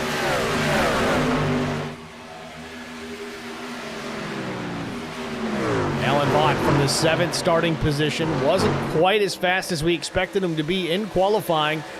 Drove his way to the front of the field. Once he got out in front, he became very difficult to get around. Working top, bottom, low lane, high lane, didn't seem to make a difference for Alan Vaught. He's in turns 3 and 4 for the final time, looking to cap off this season with a win and possibly a championship. On to turn number 4, Alan Vaught looking for the win. Alan Vaught across start finish. He wins it here at Auto Club. Second place is Craig Goodenough. Josh Bittner finishes in third.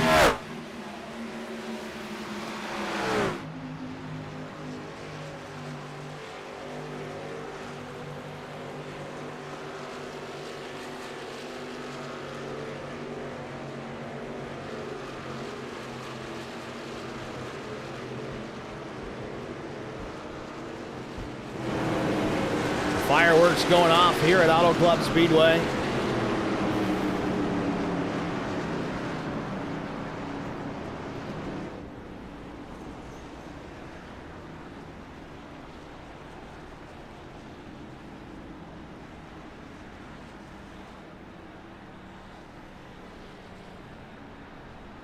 So back to start finish. Alan Vaught, Craig Goodenough, Josh Bittner, your top 3. Making it look good.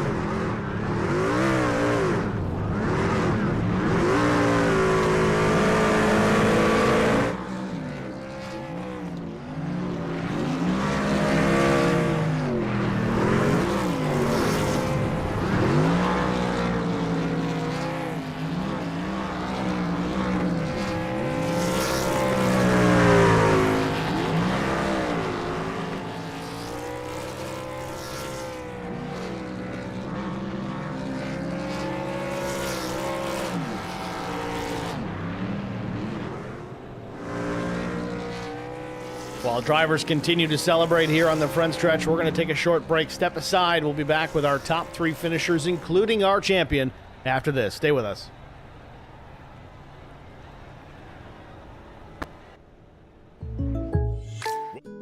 Need insurance coverage that's built for speed? Frank Yea's office in South Charleston has your back. Whether you're blazing down the highway, protecting the home you've built, or setting up a legacy for your family, we've got the coverage you need. Auto, home, life, fast, simple, and made for you. Scan the QR code on your screen now to explore all our services and start a free quote today. Lock it in, save it for later, or call us at 304-744-7700 to get started.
Basket can't defend. He's got the outside line for the second spot, and he can't hold on. Going the long way around. We're going to be 3 wide for the lead as they all come to the line. Who is going to take it in the end? And here comes Lockwood. He's going to make the move to the outside. Quinn tries to force him off a little bit, but there he goes.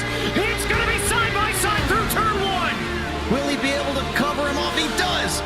Weaving back to the left-hand side. Reynolds is trying everything. The kitchen sink is being thrown at it. They're leaning on each other. Coming into turn number 3. It's going to be a drag race through 3 and 4. Coming back to the line. Here comes Frisch on the bottom. Richard's going to hold the inside. Tries to be the late breaker here. They're going to be side by side through the final chicane. They bang doors, but keep it clean. As they're still 4 wide on the run down into the back straightaway. Demerit's looking for a line as well. What is going on in Michigan? Novak into the fence. They're still beating and banging. Oh and to the line. He is much faster coming through there. Is there damage on Challenger? Abramitis is ahead. There's going to be a race to the line. Who is going to get it?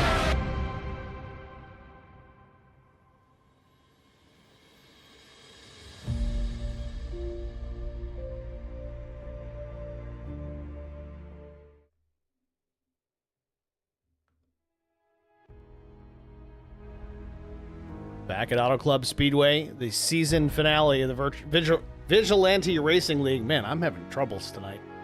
In the books, Alan Vaught with the championship and the race win here to close out the season. Let's get a word to the driver, that number 33, and bring him up into the broadcast booth. Alan, it's Steve with Track Limits. You got me? Yeah, I got you, Steve. Alan, congratulations. Championship and a race win. What a way to close it out, man. Walk us through your race. 7th place starting position. Drove that thing to the front in relatively short order and really never looked back. Yeah, I was disappointed in the qualifying effort. I missed it just a little bit, and you saw from the qualifying times the margins are so tight in this type of racing here. So I knew I had some work to do, and then we started wrecking it up a little bit through that beginning portion into the middle portion there, and got lucky enough to miss a couple of those incidents. I was around. I saw that. Like Mike Adamson went around. I don't know if he had help or not. And I went around to the outside of his truck, prayed, and got lucky there. So I do want to say something for Russ Kilgore. I don't know what happened there, if I come up into him or not, but I hate that I was even involved, whatever that was. So I apologize to Russ and his fans. But yeah, man, it's a great race. It is so hard to win, to get 2 in a row. I feel blessed. And the fact that I'm able to get another championship amongst these guys is unbelievable. I don't know if I ever see one again. It's just, that's how tight it is, and everybody has upped their game. Certainly got to cherish them when you get the opportunity to win those. But going back to the Russ Kilgore incident, watching your truck, you did come up a little bit, but the contact happened before there was any real contact. A little bit of net code kicking in there, so it's impossible to tell how it would have gone otherwise. But at least that's how we saw it from our perspective. Oh yeah, it felt like we were just side by side. I was trying to do a little side draft there, and suddenly he comes around the front of my truck. I didn't even get any damage whatsoever. Not that I mean, that could happen that way. But I hate it for him. So because he was having a great run. Well, nonetheless, you get through this here. You take the win. You take the championship. That's got to build some momentum rolling into next season. Starting off next week out of Daytona. How do you feel about your shot next week to kick off the next season with maybe another win and make it technically 3 in a row? It's such a, there's skill to get to the front of those type of races, but then you got to have a lot of luck and great pushers. So if I can keep some teammates around me or some partners of some kind, I might have a chance at it. I'm not going to have my hopes set too high. I am looking forward to season 11, additionally, because the new format and everything, which I'm sure you'll get into maybe on the first race. But I'm looking forward to having the championship within the championship. We're going to have the VRL Cup, which is the overall championship, and then the contender chase. And I imagine that's going to be a dogfight right to the very end. So everybody in the fall of the season, or the playoffs of the season, rather, are going to have something to race for. Well, we're certainly looking forward to it. Again, Alan, awesome job this season. Awesome job here tonight. Race win, 2 in a row, plus the championship, man. Who do you want to shout out to and thank before I let you get going? Hey man, I know you guys hear it constantly, but I'll never get tired of saying it. My wife Lori and what she does for us. I mean, she went out and found you too, and upped our broadcast game as well. So I really appreciate what you're doing for us. My son Kyle, I hope he had a good run. It was like he finished 9th. And Taylor up there in Chicago. My teammates Kelly, Greg Klein rather, and Mayberry. So I'm starting to lose my train of thought here. But thanks to everybody in this league. Man, what a great league. I really enjoyed mixing it up with Good Enough, Bittner, and Anderson at the end. We were just throwing haymakers at each other at one point. And so it was a lot of fun. I wanted to talk about that too. I kind of forgot to even mention it, but slide job after slide job after slide job, and it wasn't just you. It was all over the place. Then the crossovers. How did you guys get away with all that without wrecking each other? I think partly because we've been racing together for so long, and we're getting to know each other's tendencies and everything, and a better spatial awareness of the truck. And it can go wrong, no doubt. Even though we've been with each other for a long time, sometimes I'll hit a bump kind of funny. And, when you think you're good. So yeah, but it was a lot of fun, and awesome that we could pull it off, and I hope it looked great on the broadcast. Certainly did. Alan, thanks for talking to us. Congratulations again, and good luck next season. Hey, thanks, buddy.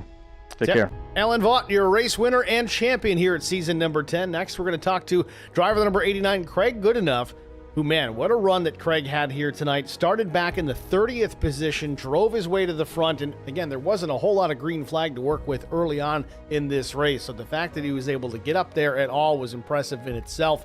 But then the battles with Josh Bittner to maintain and take that second spot away. Craig, it's Steve with Track Limits. Do you got me? Yeah, I got you, Steve. How's it going? It's going good, man. Congratulations. Runner-up finish. You had some pace in that machine tonight. What was the situation in qualifying? Did you not qualify? Was there an issue on track? I mean, what was the situation there?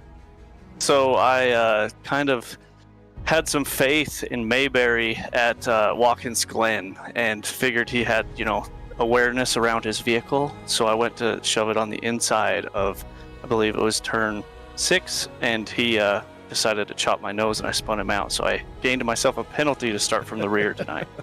Well, very good. You got all the way to the back there, 30th, and you finished this thing up in the second spot. Job well done, man. A lot of battles. Watching specifically there with you and Josh Bittner. That was a hard-fought battle. You end up coming out on top. But walk us through the closing laps in that. I know Josh had to take a step back, cool his tires down, and went after you one more time, but it just wasn't quite enough. You managed to hold off. Yeah, Bittner joined Orangutan for this winter season, so me and him were kind of chatting back and forth, and we were hanging behind Jess, and we were keeping that, 0.1 to 0.2 second gap on him, and we're like, well, maybe we just hang back a little bit and we can regain that lap and kind of save our tires a little bit. And then we started to charge ahead, and he's like, I think I got a little bit more, and I was like, well, take it if you can, and he couldn't quite get it. We kind of swapped positions, made some fun of it, and then realized that maybe following that draft might have hindered us a little bit in saving our tires, like having us kind of together. Biggest concern we had for a lot of you guys is just based on when that final caution came out. We thought 24 laps was the absolute max you'd be able to go on a tank of fuel, and it seems like nobody really had any problems. Was anybody trying to save fuel there at the end? Oh, I was saving like crazy, yes. We both were. I had crossed the line with 0.5 left. So to get around to take the photo at the end, I had to literally coast all the way down the backstretch to get it there. It was sputtering. So yeah, we were definitely having to save some fuel. Well, we've got Daytona next week to kick off season number 11. How do you feel about your shot at maybe a little bit better finishing position than second? We'll see. I'm not much of a speedway racer. I like the off-throttle time and stuff like that a lot more. I have fun with it. I just seem to make some bad decisions. Decisions are important with the plate tracks, that's for sure. Craig, congratulations. Yeah. Runner-up finish here at Auto Club, man. Who do you want to thank before I let you get going? Thank Justin Laurie, you for putting this on, all the work you guys do. It's awesome. I really appreciate it. I have a lot of fun. And then thank my team Orangutan, Dustin, Andy Player, Bittner, and good old Kevin. So those guys, thanks for helping me out with that. And then also, of course, thanks everybody that watches, Neighbor, Mike Croft, Bruce, Baylor, everybody that watches, the wife, all those that watch the broadcast. Thank you. All right, Craig. Well, thanks for talking to us, man. Good luck next season. Thank you. You too. Craig Goodenough, your runner-up here at Auto Club Speedway. Next, we're going to talk to third place finisher, the driver, the number 84. That's Josh Bittner. We've talked to him in the past here back in the HBR TV days. Might be our first conversation here at Track Limits. Josh, it's Steve in the booth. You got me? Yes, sir. Josh, congratulations, man. Strong run here at the finish of this. You start back in the 18th spot. You got out front, led some laps. You were a very dominant truck in the clean air out front. Wasn't able to hang on to it, though. You finished third. But walk us through your race. What was the game plan coming into it, and what adjustments were made after those rash of cautions there in the first half of this event? Yeah, honestly, Steve, it was I'm on a new wheel, new pedal, so a lot of it's just trying to get my feel down the trucks. I did a lot of messing around with dirt stuff on here, and seemed to got that down pat pretty decent, but still working on the asphalt side of things. First half of the race, I mean, you all sure know it, survival. Second half, it was more so find where they weren't. Jess was running the bottom. He was so dedicated to that bottom. It was pretty cool to see him. I thought he was gonna cook his tires off a little bit on the right sides towards the end, but now he sure as heck he was holding that. And then once Craig got up, I kind of got past because I went up top on the restart when I was restarted first. Thought I was going to be able to be like 3 lanes up from the bottom and still hold the lead, or maybe fall back to like second, but then I go back to fourth, so then I had to scratch and claw, get past, I believe, Albert. But yeah, just trying to push Craig to a win, see if we can make something happen there. But we couldn't get linked together per se, which I was bummed out because I would have loved to help a teammate with Tang. So, but no, it was a lot of fun. Just once we got actually racing, we were dishing a little bit.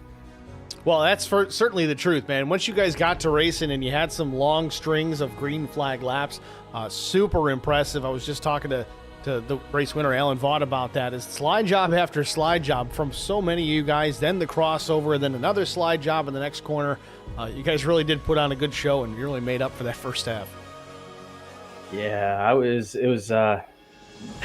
I ran out of peanuts and Coke after the first half of the race, and I was pretty bummed out and kind of peeved. I was thinking that would last me the whole race, especially because they're shelled peanuts and I could only crack them open under cautions. But so I was like, all right, I guess we actually have to race. But luckily we had a green flag racing, so I didn't have to stare at the plate of shells for much longer. But it was a ton of fun. The inner dirt racer in me, I was talking about with Jess, I love these tracks where you can throw sliders.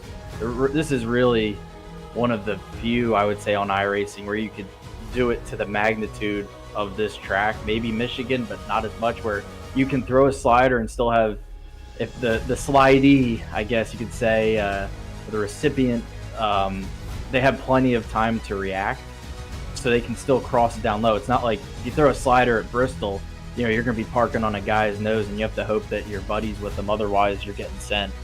So I do like that aspect to this track. But no, overall it was really fun. I'm super stoked to see what we can bring with the Track Dogs 84 for next season. Well, I will say this much too, Josh. If you had the peanuts, I'm blaming you for the first half of cautions, because that's bad luck at a racetrack, buddy. I did not know that.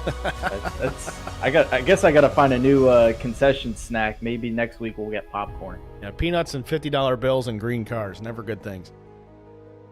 Good to know. Josh, congratulations, man. Third place here at Auto Club. A strong run and a certainly entertaining last half of this race. Anybody else you want to shout out to before I let you go? Yeah, I'd like to thank my lovely fiance, Peyton, for watching. Dog Juniper, our cat William. My buddies with Track Dogs Racing, Team Tang. Everybody was super fun to race with. I feel bad. I had a lot going on in life this season, this shortened season, so I didn't get to see them too much, but who knows where the future holds team-wise at the moment. But, Ricky Wittenberg with his real estate ventures, if anybody's looking for a realtor in the Eastern Tennessee area, or even just need someone to talk real estate with, get some good tips, he would definitely be a good resource to talk to. Or if you're looking for a realtor, he can help point in the right direction. He helped me, and that's why I'm in the house that I'm in right now. But yeah, just overall, Jess and Lori for putting on a pretty kick-butt league, and really stoked for what the future holds for this year. All right, Josh. Well, again, congratulations, man. Strong run tonight. Nice job. Wish you the best of luck next season. Thanks for talking to us. Thanks, Steve. Josh Bittner, your third-place finisher here at Auto Club Speedway. That's going to do it for the interview portion of tonight's broadcast. Let's get to our race results. Of course, we talked to Alan Vaught, Craig Goodenough, Josh Bittner, the top three. Albert Anderson finishes out in the fourth spot. Kelly Kuhl was fifth. Larry Dickerson brought it back to his sixth-place finish. Seventh was Tim Pope. Strong recovery for Timothy Pope. Jack Dixon was eighth. Kyle Vaught ninth. Dylan Bryant started 10th, finished 10th. Jeremiah Burke was 11th. 12th, Sean McDonald from the pole sitter. Andrew Cawthon 13th, Scott Roney 14th, Dustin Eaton finishes in the 15th spot, Greg Dobson 16th, Chris Klein was 17th. 18th place finisher Derek Welch, Mike Adamson was 19th, Russ Kilgore 20th, Austin Paul 21st, Kevin Hunt 22nd, John Gallagher 23rd, Dave Mayberry 24th, 25th was Chandler Paul, Ricky Wittenberg 26th, John McAdam 27th, Deion Jones was 28th, Andrew Player, 29th. Anthony Williams was 30th. Mike Everidge finished 31st. 32nd, Trevor Robertson. And 33rd goes to the 11 of Joe Canellis. That's your finishing order here from the season finale of Season 10 here in the Vigilante Racing League. Thank you guys all for tuning in here tonight. Yet again, we'll be here next week. Season 11 is right around the corner, and we're talking a week from tonight. No break, no nothing. We're just getting right back after it. So stay with us. It's going to be a fun one here coming up next week at Daytona. If you haven't already done so, give the stream a thumbs up. Help us out with those likes. Tell your friends. Share it with your neighbors, even people that don't like racing. We don't care who watches as long as they're watching. But with that, again, congratulations to Alan Vaught. 2 wins in a row and the championship here in season number 10. Thanks for watching, everybody. Have a good night.